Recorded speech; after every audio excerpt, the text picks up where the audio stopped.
ሰኒና ክብሮም አንድ ላይ መሆን አለባቸው። ጆከርና ሰኒ አንድ ላይ መሆን አለባቸው።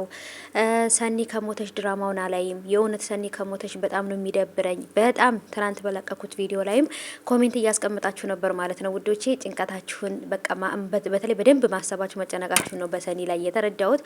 እኔም በጣም ተጨንቅ ያለው በተለይ ዶክተሯ ሩጣ ከክፍል ወታ ምናምን በቃ እንደዚህ ግራ ሲጋቡ በጣም ነው የፈራሁት።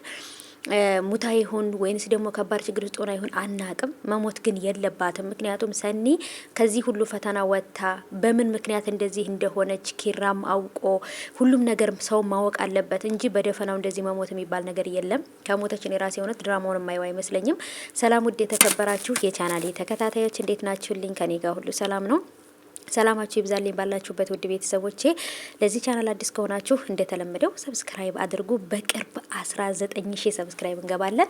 ወደ ላይ እንጂ ወደ ታች አንሄድም። ሰምታችኋል ማለት ነው። አሁንም በቅርብ 20000 እንደምታስገቡኝ አልጠራጠርም። እና ውዶቼ ሰብስክራይብ አድርጉ ማለት ነው። ምክንያቱም ይህን ቻናል ካሳደጋችሁልኝ ለእኔም ብቻ አይደለም ለእናንተም ጥቅም አለው። በራሴም ቪዲዮ ስለመመጣ ታበረታቱኛላችሁ ብዬ አስባለሁኝ እኔ ውዶች። እና ሀባይቦቼ እንግዲህ ሰኒ ትሞታለች ብዬ አላስብም። ምክንያቱም ያው መድኃኒቱ በቆይታ መድኃኒቱን ወስዳ ራሷን ስታ ወድቃ ነበር። አይታችኋታል። የወደቀችበት ቦታ ደግሞ ማየት ከፈለጋችሁ በባለፈው የተለቀቀውን ቪዲዮ ማየት ትችላላችሁ። የነሱ ጋር ገብታችሁ ማለት ነው። ጨለማ ቦታ ላይ ነበር የወደቀችው። ተደብቃ ጨለማ ቦታ ላይ ስለሆነ ራሷን ማጥፋት የፈለገችው ሰው ቶሎ አልደረሰላትም ነበርና መድኃኒቱ በደሟ ስር በሁሉም ቦታ ስለተሰራጨባት ትንሽ በጣም ጊዜ ትፈጃለች። በጣም ሕክምና ካልተደረገላት ክትትል ካልተደረገላት አደጋ ላይ ናት ያለችው ማለት ነው። ምክንያቱም በደሟ ውስጥ ሁሉ ተሰራጭቷል መድኃኒቱ ማለት ነው። ዶዙ በጣም ከባድ ነው የወሰደችው መድኃኒት። ምክንያቱም ግራ ስለተጋባች ራሷን ከማጥፋት ውጪ ሌላ መፍትሄ ያለው ስላልመሰላት ማለት ነውና ራኬብም እህቷም እንዳያችሁት በእኔ ምክንያት ነው እህቴ እንደዚህ የሆነችው እያለ ሁሉም ሰው ተሰባስቦ በቃ ደስታቸው ሁሉ ዝብርቅርቅ ብሎባቸው ወደ ሀዘን ተቀይሮባቸዋል ማለት ነውና በተለይ ግን ኪራ የሱ ቤት ካርታ ወስዳ ደብቃው እንደነበር ከዚህ በፊት ለሰኒ ሰታት ነበረ። አይታችሁም ከሆነ ደግሞ ከዚህ በፊት የነበረችው የኪር ናሆማን የምታፈቅረው ልጅ ማለት ነው ጽዮን የናሆም ወይንም ደግሞ የምሩ ምኝታ ክፍል ቤት ገብታ ያንን ወረቀት ወስዳው ነበረ። እርግጠኛ ነኝ ያንን ወረቀት እሷ ደብቀዋለች። ወረቀቱ አሁን እሷ ጋር ራሱ የለም።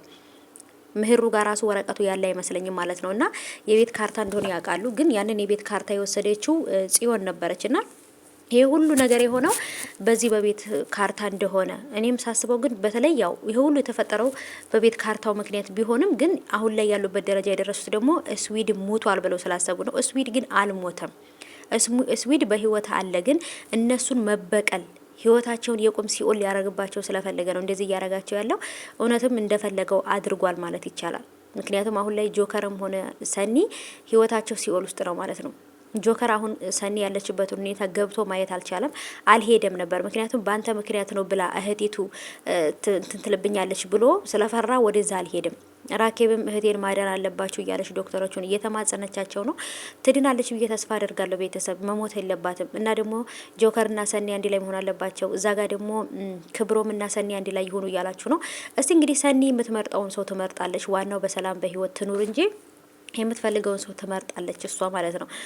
ጆከርም ከሆነ ጆከርን፣ ክብሮም ከሆነ ክብሮም የእሷ ምርጫ ነው ማለት ነው። ግን እኔ እውነት ከጆከር ጋር ብትሆነው ደስ የሚለኝ። ክብሮም የሆነ ነገር አሁንም ሲፈጠር ተነስቶ ትቷት የሚሄድ ከሆነ ይሄ ፍቅር አይደለም።